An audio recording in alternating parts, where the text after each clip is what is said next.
friends and family, welcome to our wedding. Hey, thank you. For advice of serious bit, just take a moment to remember from our families those people that weren't able to share this day with us, the late Marina O'Malley, John O'Malley, Nana Gillan, my sister Kathleen, may they rest in peace.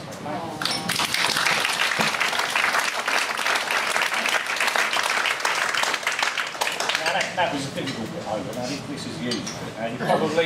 You're probably wondering how on earth I managed to persuade Michele to marry.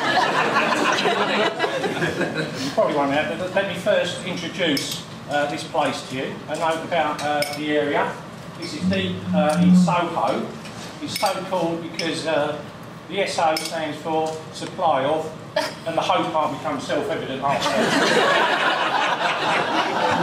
So it's at the south end of Shaftesbury Avenue. Eros points its arrow towards the far end of Love's Journey, or to be more precise, the site of Bedlam, the notorious lunatic asylum. No, only kidding, the statue's actually Ant Eros, his twin brother. Not a lot of people know that.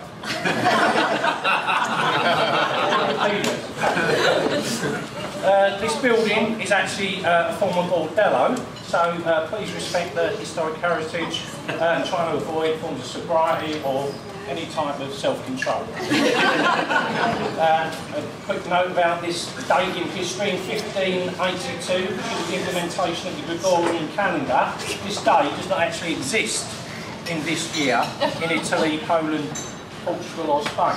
That may also be true for some of you lot tomorrow. It's also, this day, October the 10th, is World Mental Health Day. Mental health education, awareness and advocacy. And you might have known from the ceremony being of sound mind is required for making a will. There's no such requirement, the will being removed. So, to return to my thing, how did I manage to get Michele to marry me? Well, I've always believed it's important to have an axiom.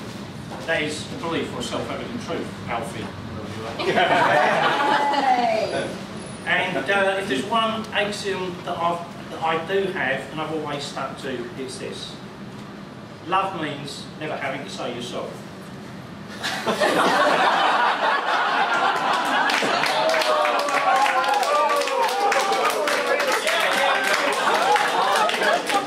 And another one which I actually discarded.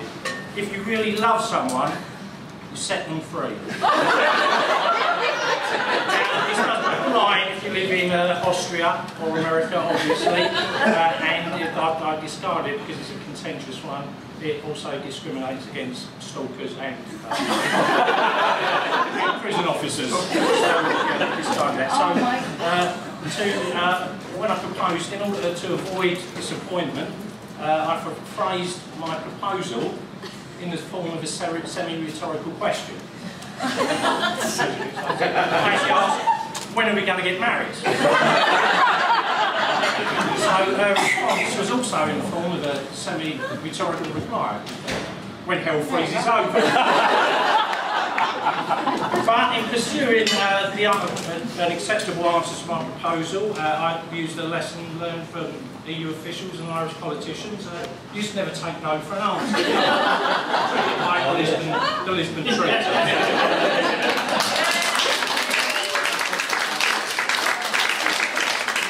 It was also a lesson which I've relearned from my children. If you keep asking, then eventually the grown-up will cave in. So in the end, it was just a case of waiting for Michele to grow up. Michele did grow up, as you're probably aware, and well, she grew up to be beautiful.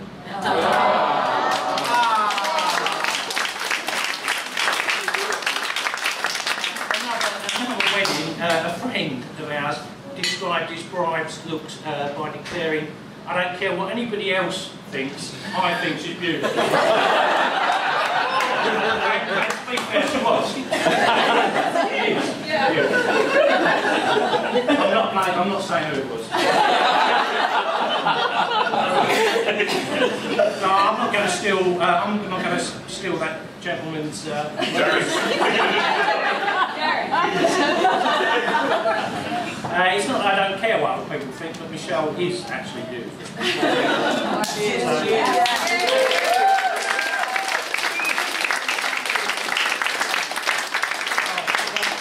The physical beauty is easy for us to see. It's a being, a spiritual, moral, a graceful, compassionate inner beauty that gives a physical beauty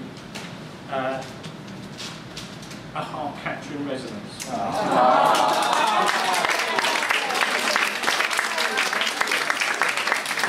think he likes you. I think he likes you.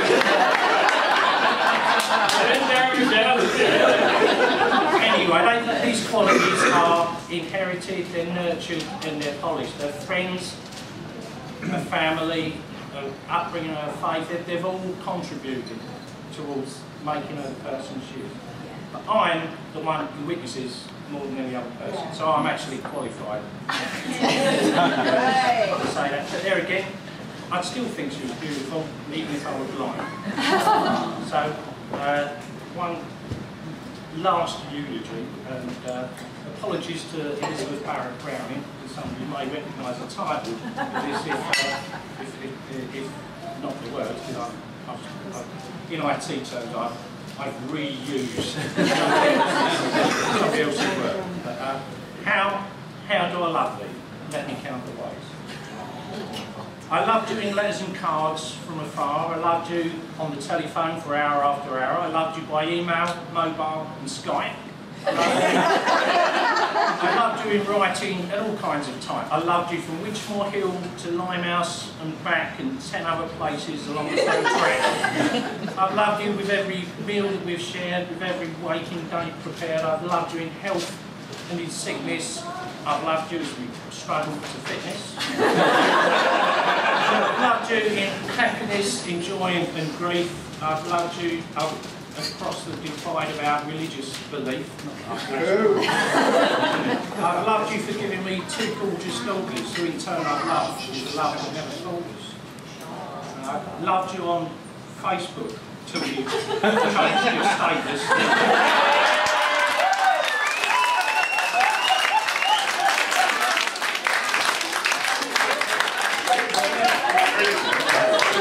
To explain our relationship related.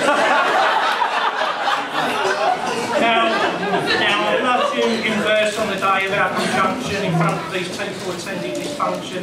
I declared it with witnesses, so it's binding and legal. I loved you as O'Malley, now I love you as a Teagle.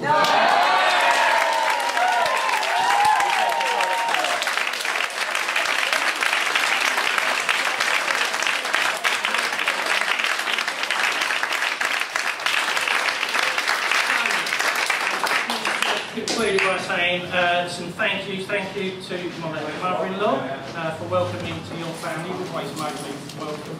Mum, thank you for welcoming Michele to our family. You've always made her totally welcome. The helpers, Triff, mate, thank you.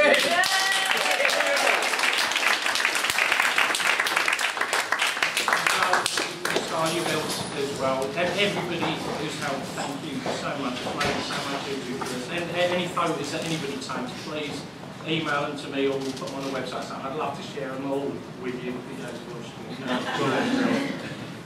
So I will be handing over to my brother Joseph for his summing up of events. I've got 5 on 30 minutes. just knowing how he once he's in the mood. So Michele will probably exercise her right of reply to Joseph. Is actually executed. So before then, all that's required of me is to toast the bridesmaids. Not literally, we just drink beer. Bridesmaids.